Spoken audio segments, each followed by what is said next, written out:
কি একটা nail biting finish দেখলাম, তাই না? অসাধারণ একটা ম্যাচ, মানে এই জন্যই আসলে আইপিএল এর অনেক ম্যাচ এরকম আছে যে আসলে দেখতেই মন চায় ম্যাচগুলো। এখন কথা হচ্ছে যে এই রাজস্থান রয়্যালস গত ম্যাচটা দিল্লি ডেভিলসের বিরুদ্ধে কিন্তু তারা জিততে পারেনি, এবং তারা সুপার ওভারে গিয়ে আলটিমেটলি তারা ধরা হয়েছে। আর আজকের ম্যাচটা তো তাদের যা দেখলাম, তারা পুরো ম্যাচ ভালো খেললো, লাস্টে 6 রান নিতে পারলো না। তো এই হচ্ছে অবস্থা, তাদের নার্ভ আসলে অনেক দুর্বল যা বোঝা যাচ্ছে। হ্যাঁ, তারা যদি আসলে কোয়ালিফায়ারে বা হচ্ছে যদি ফাইনালে উঠে, হ্যাঁ, কিন্তু তাহলে কিন্তু তাদের সমস্যা আছে, কারণ যদি এরকম নির্মাণী ফিনিশ হয় তাহলে কিন্তু আসলে রাজস্থান জিততে পারবে বলে মনে হচ্ছে না। তারা 2008 সালে এর এডিশন, যেটা প্রথম এডিশন ছিল, সেখানে তারা জিতছিল, কিন্তু এরপরে কোনোদিন তারা জিততে পারেনি। তো এবারের টিমটাও রাজস্থান রয়্যালসের খুব খারাপ হয়েছে বলা যাবে না, তবে এখন ব্যাপারটা হচ্ছে যে তাদের ব্যাটিংয়ে আসলে কনসিস্টেন্সি নাই। এটা হচ্ছে সবচেয়ে বড় সমস্যা, যেটা আমি আগের ভিডিওগুলোতেও বলছি। আর তাদের বোলিং খারাপ না, কিন্তু তাদের বোলাররা অনেক ক্ষেত্রে রান বেশি খায়। যেমন আজকে সন্দীপ শর্মা কিন্তু 3টা ওভার ভালো করছে, কিন্তু লাস্টের ওভারে সে মোটামুটি 26 রান দিয়ে দিচ্ছে, ম্যাচ কিন্তু ওইখানে ঘুরে গেছে।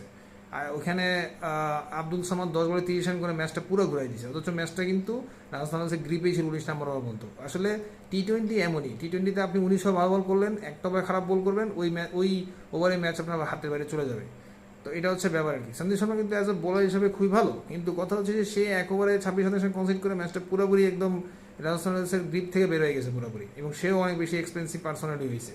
তো এখন কথা হচ্ছে যে এলএসজি যে ম্যাচটা জিতবে, এটা আমার মন বলতেছিল। তার কারণ হচ্ছে যে তাদের শুধু যে ব্যাটিং বোলিং ভালো ওটা এরকম না, তাদের মনস্তাত্ত্বিক দিক থেকে তারা অনেকটা শক্তিশালী, তাদেরকে দেখলে বোঝা যায়। তো তাদের ব্যাটসম্যানরা মধ্যে হচ্ছে আপনার নিকোলাস পুরান বা মিচেল মার্শ, তারা তো ভালো খেলেনি। তবে আজকে আসলে ভালো যিনি খেলছে তিনি হচ্ছে এডেন মাকরাম, তিনি 45 বলে 66 রান করছে। আর রাজস্থান রয়্যালসের এই ছেলেটি নতুন, বৈভব সূর্যবংশী, অসাধারণ একটা ছেলে। মানে এত কম বয়সে এত ভালো খেলা, যদিও বা 20 বলে 34 রান খুব বেশি মনে হবে না দেখলে, কিন্তু তারপরে এত বড় একটা মঞ্চে এত কম বয়সে পারফর্ম করাটা কিন্তু চারটেখানি কথা না, যতটুকু রানি সে করে থাকুক না কেন।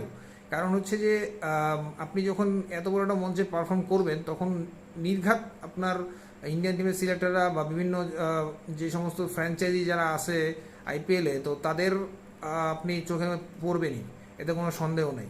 কারণ ভালো পারফর্ম করলে আলটিমেটলি আপনি দৃষ্টিগোচর হতে বাধ্য। তো এখন কথা হচ্ছে যে এলএসজি আসলে তাদের জয়রথ তাদের চলতেছেই, আর রাজস্থান রয়্যালস হেরেই যাচ্ছে। তো রাজস্থান রয়্যালসকে আসলে তাদের যে সমস্ত ভুলভ্রান্তিগুলো আছে সেগুলো সংশোধন করতে হবে। আর এলএসজি আশা করব ভবিষ্যতে ম্যাচগুলো জিতবে এবং তারা কোয়ালিফাই যাবে, এবং রাজস্থান রয়্যালসও তাদের ভুলগুলো সংশোধন করে কোয়ালিফাই খেলতে পারবে বলে আশা রাখছি।